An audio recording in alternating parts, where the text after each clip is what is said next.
2024 के चुनाव के लिए दो तारीखें बहुत खास हैं।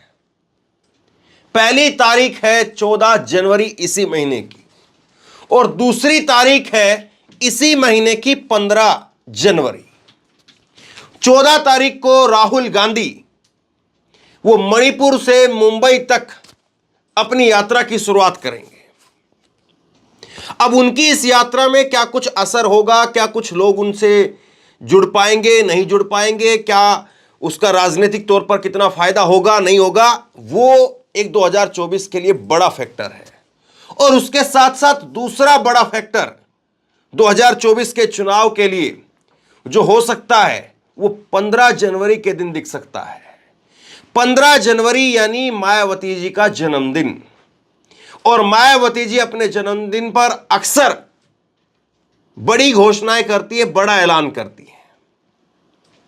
और इस बार 2024 के चुनाव से पहले उनका जन्मदिन आ रहा है, तो हो सकता है कि वो कुछ बड़ा ऐलान करें। अगर सूत्रों की माने तो कुछ ऐप पर काम चल रहा है, बीएसपी के अंदर ऐप बनाने को लेकर के काम चल रहा है। कुछ ऐप की घोषणा हो सकती है, उनका लॉन्च किया जा सकता है, जिसके जरिए मायावती जी लोगों से पूछेंगी कि उसको 2024 के चुनाव में बीएसपी को क्या करना चाहिए। और दूसरी तरफ राहुल गांधी की जो ये भारत जोड़ो न्याय यात्रा है, जिसका ये मैप है, इस मैप में सबसे ज्यादा दिन उत्तर प्रदेश में इस बार राहुल गांधी की यात्रा रहेगी। 11 दिनों के लिए 11 दिनों के लिए उत्तर प्रदेश में राहुल गांधी की यात्रा रहेगी। और राहुल गांधी की इस यात्रा से, 11 दिनों की इस यात्रा से वो 20 जिलों को कवर करते हुए 1000 किलोमीटर की दूरी तय करेंगे। अब राहुल गांधी और मायावती जी जो 14 और 14 तारीख को राहुल गांधी की बड़ी यात्रा की शुरुआत है, उनके राजनीतिक जीवन के अंदर एक बड़ा दिन होगा। पहली यात्रा ने उनको एक सफलता दिलाई, बड़ी सफलता दिलाई। अपने आप को स्थापित करने में राहुल गांधी बहुत हद तक कामयाब हुए। लेकिन अब राजनीतिक तौर पर कितना राहुल गांधी गेन कर सकते हैं, प्राप्ति कर सकते हैं। 100 लोकसभा की सीटें हैं उस यात्रा के रूट में। तो राहुल गांधी के लिए एक बड़ा दिन है 14 जनवरी का। और उत्तर प्रदेश में सबसे कम सीटें, उत्तर प्रदेश में एक सीट सिर्फ राहुल गांधी कांग्रेस पार्टी की, और पिछली बार राहुल गांधी खुद अपनी सीट हार गए। तो कांग्रेस पार्टी उत्तर प्रदेश में क्या करेगी? सबसे ज्यादा दिन 11 दिन लगा करके कांग्रेस पार्टी वहां पर यात्रा निकाल रही है। इस यात्रा में वाराणसी से एंट्री होगी, वाराणसी से प्रयागराज, प्रयागराज से अमेठी, अमेठी से रायबरेली, रायबरेली से लखनऊ, लखनऊ से बरेली, बरेली से अलीगढ़ और अलीगढ़ से आगरा। यह रूट रहेगा उत्तर प्रदेश का राहुल गांधी के लिए। तो एक तरफ 14 जनवरी को राहुल गांधी की यात्रा उनको कितना क्या फायदा दिलाती है, 2024 के चुनाव पर इसका बहुत बड़ा असर होगा। और दूसरी तरफ 15 जनवरी को मायावती जी अपने जन्मदिन के ऊपर क्या फैसला लेती हैं, यह अपने आप में एक बहुत बड़ा असर 2024 के चुनाव पर डालेगा। क्या मायावती जी 2024 के चुनाव से पहले जमीन तैयार कर रही है इंडिया गठबंधन में आने के लिए, कि वो एक ऐप को लॉन्च करेंगी, उस ऐप के जरिए लोगों की राय शुमारी जानी जाएगी, उस ऐप के जरिए आम कार्यकर्ता लोग वो ये बताएंगे कि बीएसपी को क्या रणनीति बनानी चाहिए, बीएसपी को क्या अकेले लड़ना चाहिए, बीएसपी को इंडिया गठबंधन में जाना चाहिए, या बीएसपी को बीजेपी के साथ जाना चाहिए। तो उस ऐप के जरिए लोग जो है अपनी भावनाओं को सामने रखेंगे। लेकिन अगर आप भावनाओं की बात पूछेंगे तो ज्यादातर लोगों का यह मानना है कि बीजेपी के मुकाबले के लिए बीएसपी को भी इंडिया गठबंधन में आना चाहिए, बीएसपी को इंडिया गठबंधन में लेना चाहिए, और बीएसपी को भी जाना चाहिए। मतलब कि मायावती जी को सम्मानजनक तरीके से बुलाया जाना चाहिए, और मायावती जी को भी पूरे दमखम के साथ में, पूरे विश्वास के साथ में जाना चाहिए। अभी विश्वास और दमखम दो शब्दों को पकड़ करके रखिए। इन दोनों शब्दों का जिक्र मैं क्यों कर रहा हूं और ये दो शब्द क्यों जरूरी है, इसको जरा मैं बताऊंगा। अब सवाल यह है कि मायावती जी का अगर इंडिया गठबंधन के अंदर एंट्री होती है तो वो एंट्री होगी कैसे? क्योंकि एक तरफ अखिलेश यादव, उनकी पार्टी, ऐसा बताया जा रहा है कि वो बैरिकेडिंग कर रहे हैं, वो एक रुकावट पैदा कर रहे हैं मायावती जी के लिए। वो कह रहे हैं कि हमारा अनुभव रहा है मायावती जी के साथ में, मायावती जी सीटें ज्यादा लेती हैं और अपने वोटर का वोट ट्रांसफर हमारे पास में नहीं कराएंगी, हमारा वोट अपने उम्मीदवार के पास में जो है वो ट्रांसफर करा लेंगे। तो अखिलेश यादव, समाजवादी पार्टी, वो इस बात को कह रही है बार बार कि मायावती जी के साथ में जाना कोई मुनाफे का सौदा नहीं रहेगा, सीटें वो ज्यादा मांगेंगी और अपना वोट जो है वो इधर ट्रांसफर कराएंगी नहीं, लिहाजा उनको बाहर रखा जाए और समाजवादी पार्टी, कांग्रेस पार्टी और आरएलडी यही साथ मिलकर के चुनाव लड़े। लेकिन खबर यह है कि राहुल गांधी चाहते हैं कि मायावती जी साथ आ जाए। राहुल गांधी चाहते हैं कि अखिलेश यादव जिस बात को कह रहे हैं कि वो सीटें ज्यादा मांगती हैं, वोट ट्रांसफर कराती नहीं हैं, तो हम उनको कुछ सीटें दे सकते हैं, मायावती जी को हम कुछ सीटें दे सकते हैं। राहुल गांधी का प्लान यह बताया जा रहा है कि अखिलेश यादव को भी को खुश कर रखे कि आपसे कम सीटें बीएसपी को देंगे, क्योंकि अखिलेश यादव की एक टीस यह भी है कि 2019 में जब उन्होंने गठबंधन किया तो 2019 में गठबंधन के दौरान मायावती जी ने ज्यादा सीटें ली, जबकि उनकी सरकार पहले जा चुकी थी, अखिलेश की सरकार बाद में गई है। लेकिन मायावती जी ने लोकसभा के अंदर ज्यादा सीटें ली और सपा को जो है वो कम सीटें दी। अब राहुल गांधी ने इसका एक तरीका निकाला है, बताया यह जा रहा है कि राहुल गांधी ने एक तरीका यह निकाला है कि वो मायावती जी को उत्तर प्रदेश में कम सीटें दिलवाएंगे, लेकिन उसके साथ साथ मायावती जी को राहुल गांधी राजस्थान में और मध्य प्रदेश में कुछ सीटें दे करके अपने साथ ला सकते हैं। और मायावती जी भी इस शर्त के साथ में राहुल गांधी के साथ में कदम ताल करती हुई, या राहुल गांधी मायावती के साथ में कदम ताल करते हुए नजर आ सकते हैं। लेकिन एक ये सन्नाटा है उत्तर प्रदेश में, एक ये सन्नाटा है मायावती जी को लेकर के अभी, और ये 14 और 15 तारीख ये अपने आप में बहुत कुछ समेटे हुए है। ये 14 और 15 तारीख को बहुत कुछ ऐसा हो सकता है जो बदल सकता है।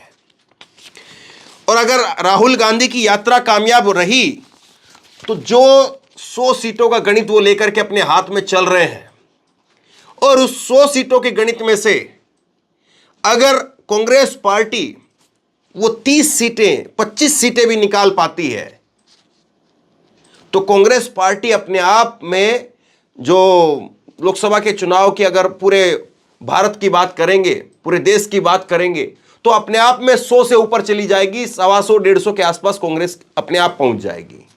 क्योंकि कांग्रेस को सबसे ज्यादा नुकसान इन्हीं 100 सीटों के ऊपर हुआ है जिसको वो कवर कर रहे हैं। और ये 100 सीटें तो केवल और केवल वो हैं जिस पर से यात्रा निकलेगी। बाकी अगर आप बात करेंगे तो करीब करीब जो है वो 250 के करीब सीटें हैं। इन राज्यों की कुल सीटें अगर मिलाकर के हम बात करेंगे तो फिर 250 के करीब सीटें हैं। क्योंकि उत्तर प्रदेश से यात्रा निकल रही है तो 80 सीटें तो उत्तर प्रदेश में अकेले ही है। बिहार में मिला देंगे तो बिहार से भी यात्रा निकल रही है, तो बिहार की 120 सीटें हो जाएंगी, 80 और 40 जो है 120 हो गई। और बंगाल की आप और मिलाइए, गुजरात की 25 सीटें मिलाइए, 26 सीटें मिलाइए उधर गुजरात की, और इधर 29 सीटें एमपी की मिलाइए, तब तो ज्यादा हो जाएंगी। तो ये 100 सीटें तो वो हैं जो राहुल गांधी जिन सीटों से गुजर रहे हैं। और राहुल गांधी का जो रूट मैप बनाया गया है वो ऐसा बनाया गया है कि इन 100 सीटों पर कम से कम कांग्रेस पार्टी फोकस करे, और कितना भी कम हो तब भी कांग्रेस पार्टी 30 के करीब सीटें तो इन 100 सीटों में से निकाल करके लाए। और कांग्रेस अगर 30 सीटें यहां से निकाल करके ले आती है तो फिर उसके बाद में कांग्रेस के लिए बहुत आसानी हो जाएगी, क्योंकि कर्नाटका से कांग्रेस की इस बार अच्छी उम्मीदें हैं, तेलंगाना से अच्छी उम्मीदें हैं, केरल से तो पिछली बार कांग्रेस के लिए सबसे ज्यादा सीटें आई थी, 20 में से 19 सीटें कांग्रेस गठबंधन को वहां पर आ गई थी, जिसमें कांग्रेस सबसे बड़ी पार्टनर है। 16-15 सीटें जो है वो केरल में आ गई थी। फिर तमिलनाडु में डीएमके के साथ में गठबंधन में रहेगी, वहां पर भी बहुत अच्छी उम्मीदें हैं। महाराष्ट्र में भी कांग्रेस के लिए ज्यादा अच्छी उम्मीदें हैं कि वहां पर एनसीपी, शिवसेना और कांग्रेस पार्टी मिलकर के वहां पर अच्छा जो उसका जो है वो गणित रह सकता है। तो ये सारा अगर मिलाएंगे तो कांग्रेस अपने आप में 150 सीटों पर जा रही है। और कांग्रेस का 150 सीटों के पार जाना या 150 सीटों पर जाना, इसका मतलब यह होगा कि इंडिया गठबंधन की सरकार बन सकती है। क्योंकि फिर उसके बाद में कांग्रेस अगर 150 सीट पर जाती है तो अपने आप में बीएसपी, एसपी मिलाकर के अगर कितना भी कम करेंगे तो, क्योंकि कांग्रेस है, पिछली बार कांग्रेस नहीं थी तब जो है 15 सीटें आई थी और इस बार कांग्रेस भी रहेगी, तो दोनों पार्टियों की मिलाकर के कम से कम जो है वो 25 सीटें, 30 सीटें रहने के उनका भी अनुमान है। फिर उसके बाद में ममता बनर्जी वो एक तरफा वहां पर जो है माहौल रहेगा, कांग्रेस और ममता का एक साथ वोट वहां पर चलेगा। तो ममता बनर्जी और कांग्रेस पार्टी का अगर आप बात करेंगे तो वहां पर भी ममता बनर्जी के लिए अच्छी खबर रहेगी और कम से कम जो है वो 30 सीटों के आसपास ममता बनर्जी अपने आप को निकालने की कोशिश करेगी। तो एक करीब करीब कितना हो गया, 210 के आसपास जो है आंकड़ा हो गया। उसके बाद में महाराष्ट्र के आप लेकर के चलिए, 48 में से 25-30 सीटें तो आप महागठबंधन की मान करके ही चलेंगे, क्योंकि सबसे ज्यादा फायदा महागठबंधन को वहां पर हो रहा है।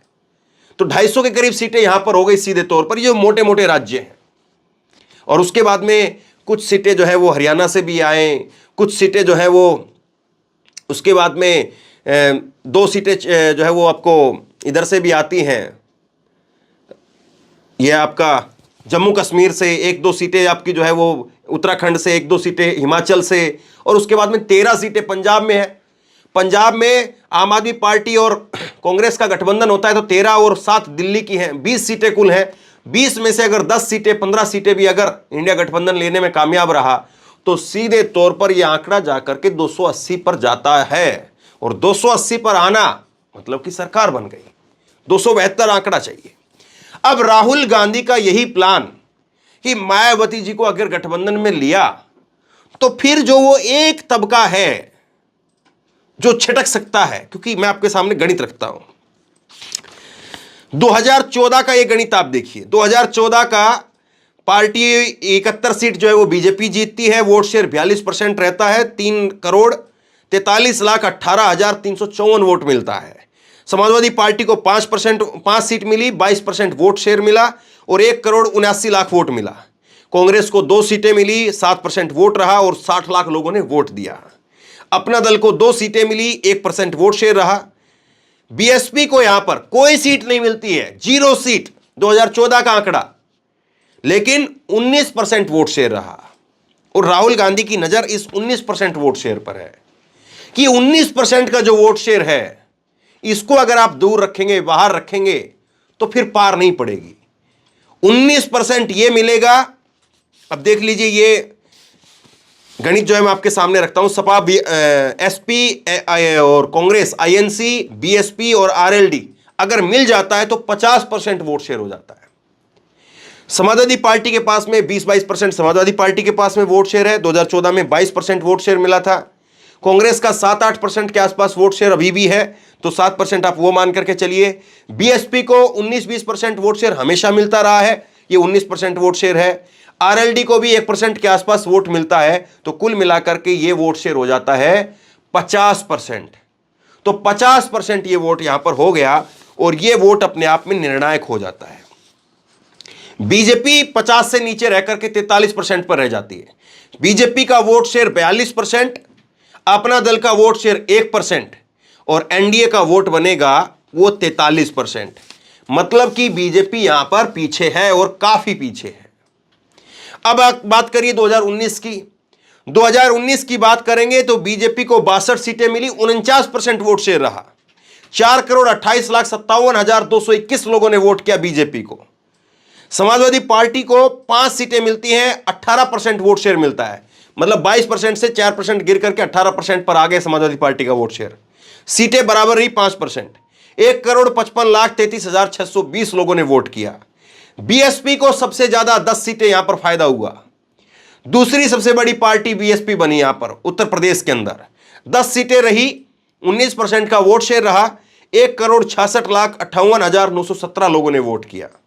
कांग्रेस का यहां पर एक सीट मिली, राहुल गांधी हार गए, रायबरेली की सीट सोनिया गांधी जीत गई, लेकिन 6% का वोट शेयर तब भी रहा कांग्रेस पार्टी का। अपना दल को 2 सीट मिली, 1% वोट शेयर रहा, 10 लाख वोट मिले। अब इसको जरा जोड़ दीजिए, इंडिया के अंदर समाजवादी पार्टी को यहां पर 18% वोट शेयर मिला, बीएसपी को यहां पर 19% वोट मिला, कांग्रेस को यहां पर 6% वोट मिला, यानी इंडिया गठबंधन का वोट हो जाता है 45%।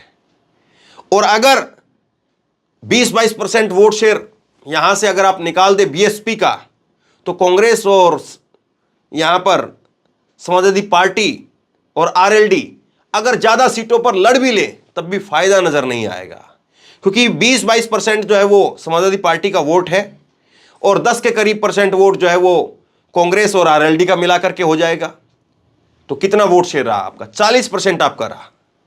40% आपका रहेगा, 20% मायावती जी का रहेगा, और उधर जो है वो बीजेपी का वोट शेयर, वो बीजेपी का वोट शेयर 40% से ऊपर जब जाएगा तो उनको ज्यादा मिल जाएंगे।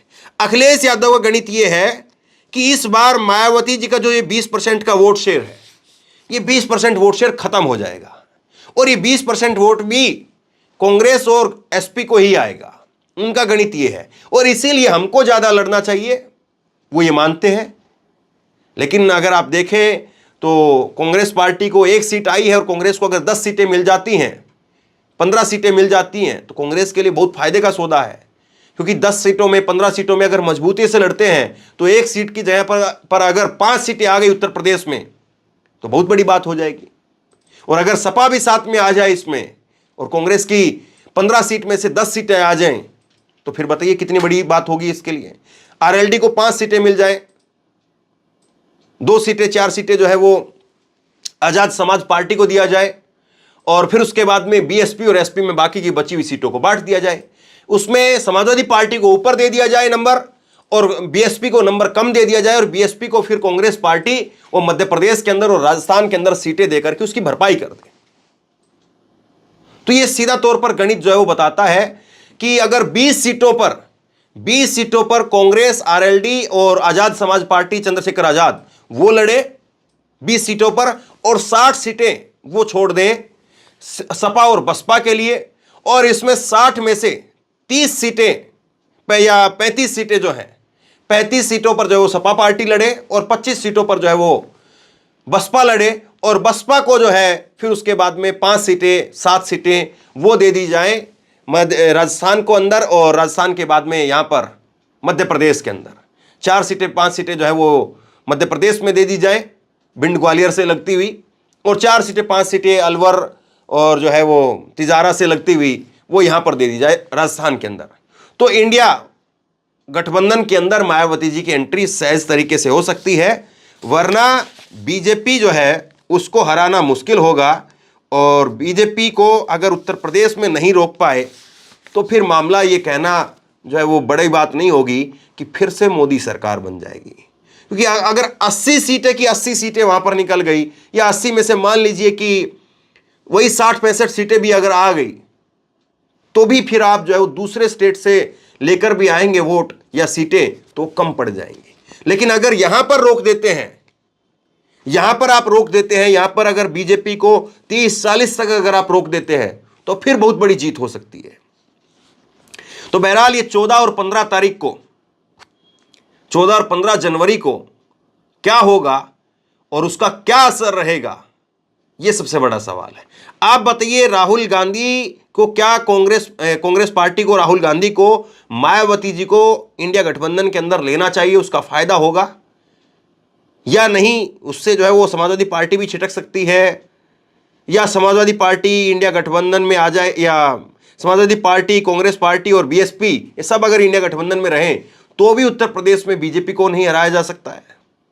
आप बताइए, आप क्या सोचते हैं? नीचे कमेंट बॉक्स में अपनी राय लिख करके जरूर बताइए। इस वीडियो को खूब शेयर कीजिए, लोगों तक पहुंचाइए, और इसी तरह की तमाम खबरों के लिए ऑनलाइन न्यूज़ इंडिया को सब्सक्राइब कीजिए। साथ में जो बेल आइकन है घंटी उसको जरूर दबाइए, ताकि जैसे ही कोई खबर अपलोड करें उसकी नोटिफिकेशन सीधे सबसे पहले आपको मिल सके। अगर ये वीडियो फेसबुक पर देख रहे हैं तो फेसबुक पर हमारे पेज को लाइक कीजिए, फॉलो कीजिए और इस खबर को शेयर कीजिए। आपका बहुत बहुत धन्यवाद।